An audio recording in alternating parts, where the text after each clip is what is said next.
Hello hi అండి, welcome back to my channel Sravanthi Narla cooking recipes. ఈరోజు recipe వచ్చేసి టమాటా చారు అనొచ్చు, టమాటా రసం అనొచ్చు. ఎప్పుడు చేసేలా కాకుండా, అందరు చేసేలా కాకుండా ఈ విధంగా ట్రై చేయండి. వేడి వేడి అన్నంలోకి సైడ్ డిషెస్ ఏమీ లేకపోయినా ఈ రసం పోసేసుకొని మొత్తం అన్నం తినేయచ్చు, అంత బాగుంటుంది. వీడియోని అయితే ఫస్ట్ నుంచి లాస్ట్ వరకు స్కిప్ చేయకుండా చూడండి. ఎవరైతే మన ఛానల్ని సబ్స్క్రైబ్ చేసుకోకపోతే వెంటనే సబ్స్క్రైబ్ చేసుకోండి. మీరు అలా ఒక లైక్ ఇవ్వడం వల్ల నా ఛానల్ అనేది ముందుకెళ్తుంది. ఇక్కడ నేను ఒక 8 వరకు పండిన టమాటాలు రెడీ అయితే తీసుకున్నాను. ఫ్రెష్గా కడిగి ఒక బౌల్లో తీసుకొని పెట్టుకున్నాను. ఇప్పుడు ప్రెషర్ కుక్కర్లో ఈ టమాటా ముక్కలన్నీ ఈ విధంగా ఒక టమాటాలో 4 భాగాలుగా కట్ చేసి మునిగేంతరకు వాటర్ పోసి, కొంచెం చింతపండు గింజ లేకుండా వేసేసి మునిగేంతరకు వాటర్ పోసేసి ఒక 2 విజిల్స్ వచ్చేంత వరకు మనం బాయిల్ చేయాలి. అప్పటి వరకు మనం మిక్సీ జార్లో ఒక 2 లవంగాలు, కొద్దిగా మిరియాలు, ఒక 10 వరకు వెల్లుల్లి రెబ్బలు, ఒక చిన్న అల్లం ముక్క, ఒకటి ఆనియన్ ఏ విధంగా అయినా కట్ చేసుకోండి, ఎందుకంటే మనం మిక్సీ పడతాం కదా. ఇప్పుడు ఒక 2 పచ్చిమిర్చి ఇవన్నీ వేసి మూత పెట్టి మనం మిక్సీ పట్టుకోవాలి. మరీ మెత్తగా కాదండి, కచ్చా పచ్చాగా మిక్సీ అయితే పట్టుకోవాలి. మనం రోట్లో వేసి కూడా దంచుకోవచ్చు. నేనైతే మిక్సీ అయితే పట్టేశాను. ఈ విధంగానే మిక్సీ పట్టుకోవాలి. ఇలా పట్టుకొని పక్కన పెట్టేసుకోవాలి. మనకైతే ఇప్పుడు టమాటాలు 2 విజిల్స్ అయితే వచ్చేసాయి కదా. మనం స్టవ్ ఆఫ్ చేసేసి మనం మూత తీసి చూడాలి. చల్లారిన తర్వాత ఈ విధంగా ఉన్నప్పుడు మనము స్మాచర్తో కానీ ఏదన్నా స్పూన్తో కానీ ఈ విధంగా వేడిగా ఉన్నప్పుడే మనం అనుకోవాలి. ఎందుకంటే టమాటాలు 2 విజిల్స్కి మెత్తగా ఉడికిపోతాయి. మనం స్మాచర్ తోటి ఈ విధంగా అన్నామనుకో గుజ్జు అనేది మంచిగా వెళ్తుంది. కొంచెం చల్లటి వాటర్ పోసుకుంటూ ఇలా స్మాచర్ తోటి మంచిగా గట్టిగా అనుకోవాలి. అనుకున్న తర్వాత మనం రసాన్ని సపరేట్గా చేసుకోవాలి.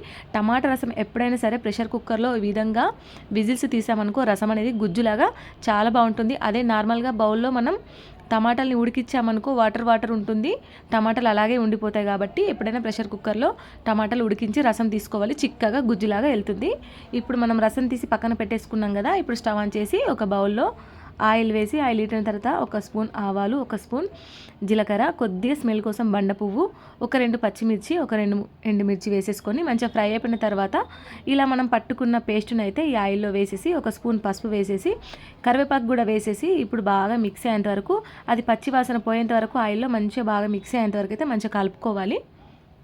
టమాటా చారు ఎప్పుడు ఒకేలా కాకుండా ఈ విధంగా ట్రై చేయండి, చాలా బాగుంటుంది. ఇంకా వింటర్ సీజన్లో ఇలా చల్లని వాతావరణంలో ఇలా హాట్గా మిరియాల టమాటా రసం చారు చేసుకుంటే చాలా బాగుంటుంది.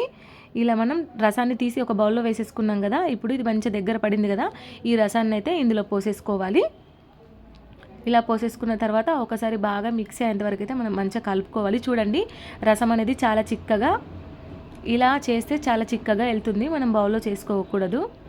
ఇప్పుడు రుచికి సరిపడా సాల్టు, పైనుండి కొత్తిమీర వేసేసి మంచిగా ఒక 10 మినిట్స్ వరకు అయితే రసాన్ని మంచిగా మరిగించుకోవాలి. మళ్ళీ మనం సాల్ట్ చెక్ చేసుకోవాలి, పడితేగిన వేసేసుకోవచ్చు.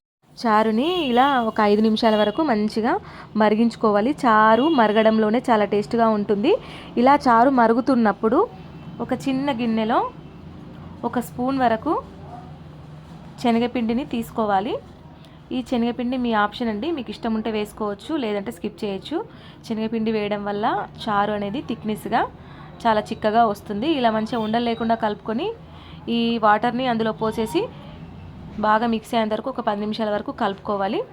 కలుపుకున్న తర్వాత స్టవ్ ఆఫ్ చేసేసి బౌల్లోకి సర్వ్ చేసేసుకోవడమే. వేడి వేడి అన్నంలోకి సైడ్ డిషెస్ ఏమీ లేకపోయినా ఈ రసంతో మొత్తం అన్నం తినేయచ్చు, అంత బాగుంటుంది.